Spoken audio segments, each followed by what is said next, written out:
Tumpuan berita tengah hari ini, isu pemilikan tanah sukarkan pelaksanaan grid elektrik. Sarawak sokong prosedur operasi standard lebih ketat terhadap pusat penjagaan kanak-kanak. Adun Pantai Damai serah sumbangan kepada SK Gersik. RTP siapkan gereja Good News Fellowship Kampung Anah Sadir diluluskan. Peruntukan khas Fasa 1 Parlimen Mukah 2024 manfaatkan 44 PIBG, JKKK dan NGO. Ribuan warga Kuching meriahkan sungkir Rami-Rami Cats FM.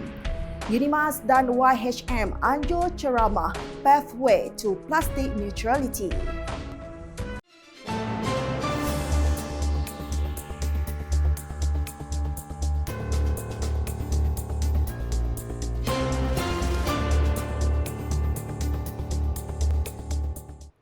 Salam sejahtera dan salam Sarawak Maju Makmur bersama dengan saya, Maria Suji. Isu pemilikan tanah dipercayai menjadi halangan dalam usaha membawa bekalan elektrik ke kawasan pendalaman.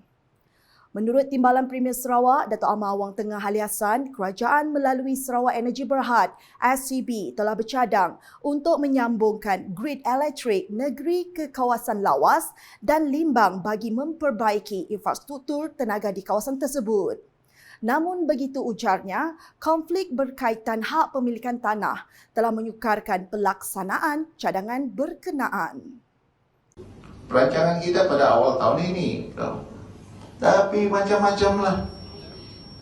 Kerana masyarakat yang hendak ambil peluang. Minta compensation itu dan ini, minta ini, minta itu. Kalau betul-betul kita ada tanah dan kita perlukan untuk nak pacak tower kan, waylift itu, kita recognize your right. We will pay compensation. Bukan saja untuk tanah, untuk tanaman, untuk structure. Asalkan ada bukti bahawa tanah itu adalah tanah yang ada surat hak milik ataupun tanah NCR betul-betul ada evidence yang kita memilikinya berdasarkan pada adat. Ahli Dewan Undangan Negeri Adun Bukit Sari itu berkata demikian semasa berucap menyempurnakan Majlis Berbuka Puasa anjuran SCB di Lawas pada Ahad. Dato' Amar Awang Tengah menambah pemilikan tanah yang jelas dan sah membolehkan pelaksanaan projek berjalan dengan lancar, cekap dan berkesan. Kita bukanlah sekejam itu. Tapi yang penting kita harus reasonable. Tak ada pun diada-adakan. Kadang-kadang influenced by outside people. Kita mempunyai perancangan bukan saja untuk membawa to connect Limbang and Lawas to the state grid, but we have the plan to extend the electricity coverage to cover all the longhouses, the villages. Macam di Lawas ini, sampai ke Baklalan itu.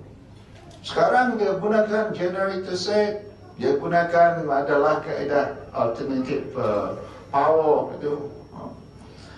Kita tak mau masyarakat kita ketinggalan. Hadir sama di majlis itu ialah Ahli Parlimen Lawas, Datuk Henry Sum Agong, Ketua Pegawai Eksekutif Kumpulan SAB, Datuk Sarbini Suhaili, Residen Bahagian Limbang, Unus Tambi serta Pegawai Daerah Lawas Ladin Atok. Kerajaan Sarawak akan menyemak semula prosedur operasi standard SOP penjagaan kanak-kanak di negeri ini dengan lebih ketat dan komprehensif. Timbalan Menteri Pembangunan Wanita, Kanak-kanak dan Kesejahteraan Komuniti Sarawak, Datuk Muhammad Razi Sitam berkata, setakat ini belum ada sebarang kejadian yang tidak diingini berlaku di pusat-pusat penjagaan kanak-kanak di negeri ini. Secara peribadinya kita di tingkat kementerian Pembangunan Wanita, Kanak-kanak dan Kesejahteraan Komuniti Sarawak sangat menyokonglah kita bersetuju dengan apa saja perancangan dan juga semakan semula ke atas peraturan-peraturan yang sepatutnya mampu menjadikan pusat-pusat yang berkaitan itu lebih dipercayai. Setakat ni Sarawak kita tidak ada lah, tidak ada yang seumpama itu, yang terkini lah, tidak ada lah.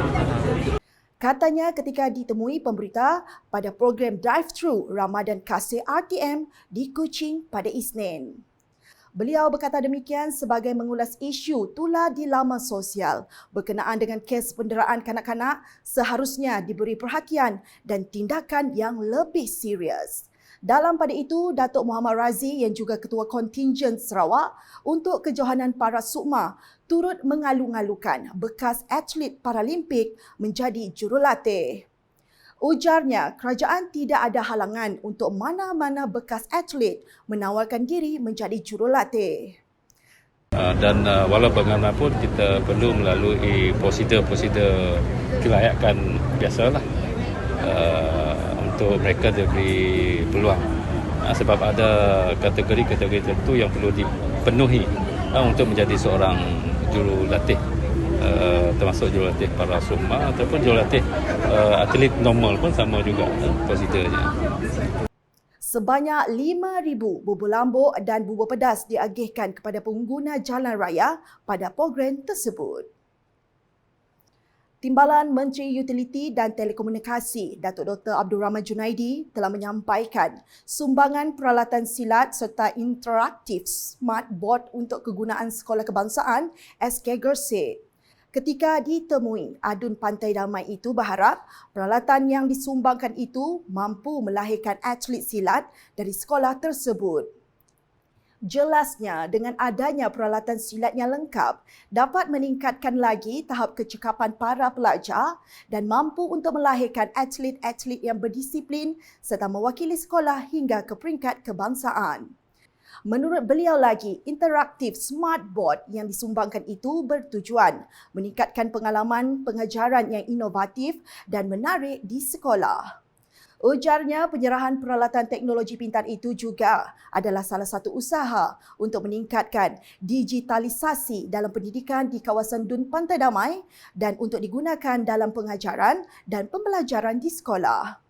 Dalam pada itu, pihak SK Gersik telah mengucapkan ribuan terima kasih atas sumbangan dari pihak Adun Pantai Damai.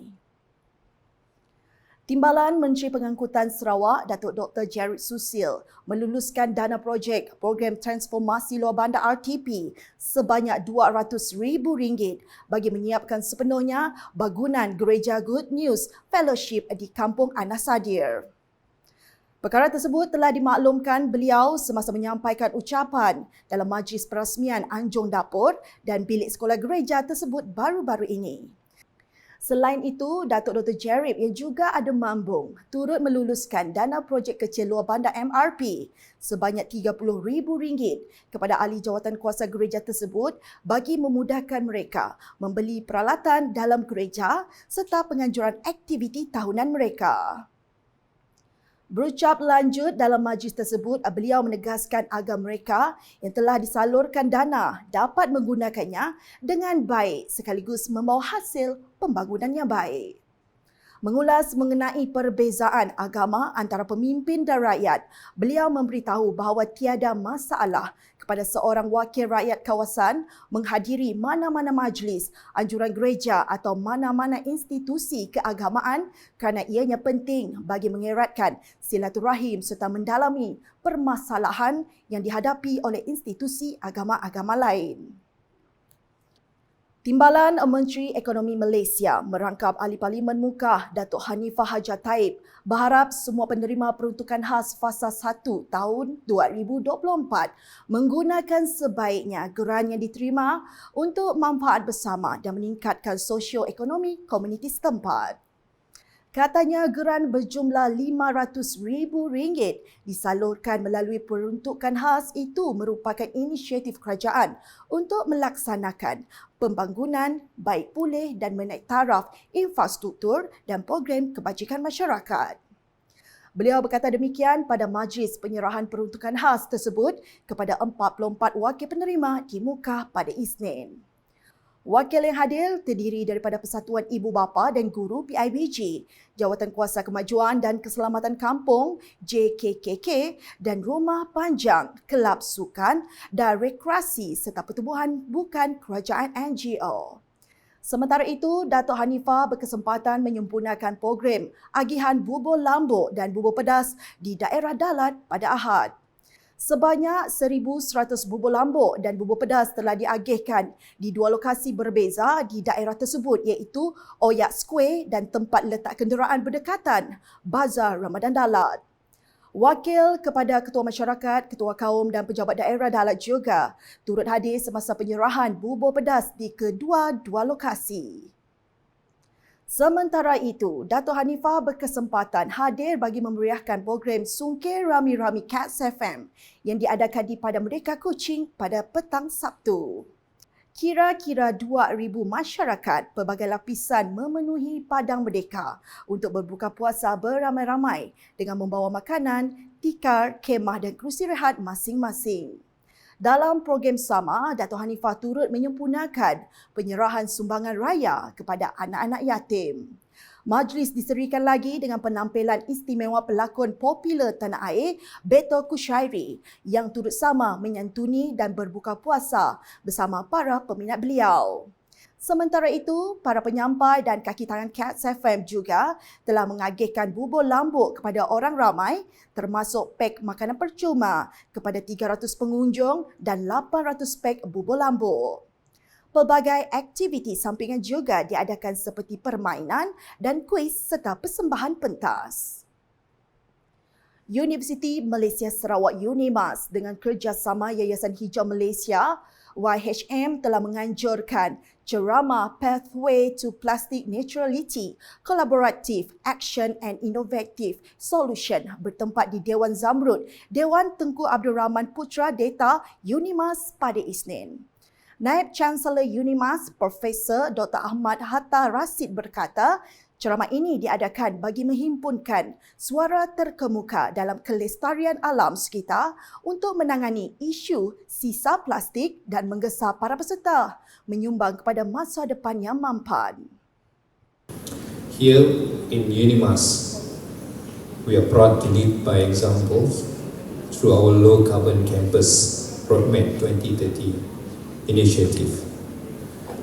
Two strategic pillars in initiative in which that circular economy and waste management strategic pillar focus on promoting circular economy approach to minimize the waste and maximize the resource value, including plastic in the campus.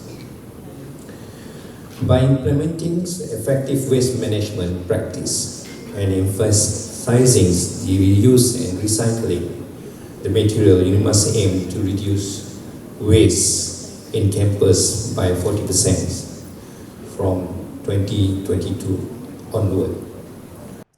Beliau berkata demikian semasa berucap dalam program ceramah berkenaan. Sesi ceramah tersebut turut menampilkan perbincangan panel bersama Menteri Sumber Asli dan Kelestarian Alam Sekitar Nik Nazmi, Nik Ahmad dan pakar terkemuka termasuk pengasas NGO Blue Hope Simon Christopher, Profesor Dr. Rafia Wahi dari Fakulti Sains dan Teknologi UNIMAS dan pakar pembangunan rendah karbon di QCP Consulting Board Jerman. Selain itu, sesi ceramah berkenaan turut mempamerkan inisiatif berterusan UNIMAS dalam pengurusan sisa plastik khususnya mengetengahkan aktiviti universiti di Kampung Bakau Sarawak. Ceramah tersebut dapat memupuk dialog yang produktif dalam kalangan peserta menawarkan penyelesaian inovasi dan menekankan kepentingan perkongsian selain penglibatan komuniti ke arah masa depan yang mampan. Sekian edisi Tengah Hari bersama dengan saya Mara Suji. Sebelum mengakhiri berita, sila like, share dan follow semua platform media sosial UKAS termasuk portal ukas.sarawak.gov.my dan UKAS Channel di YouTube untuk perkembangan terkini berita dari Sarawak. Debaran kehangatan Tamasya Sukan Malaysia SUKMA ke-21 Sarawak 2024 kian terasa. Ayuh rakyat Bumi Kenyalang, sama-sama kita memberikan sokongan padu kepada penganjuran Tamasya Sukan ini. #Saluran Informasi Rakyat. Salam UKAS.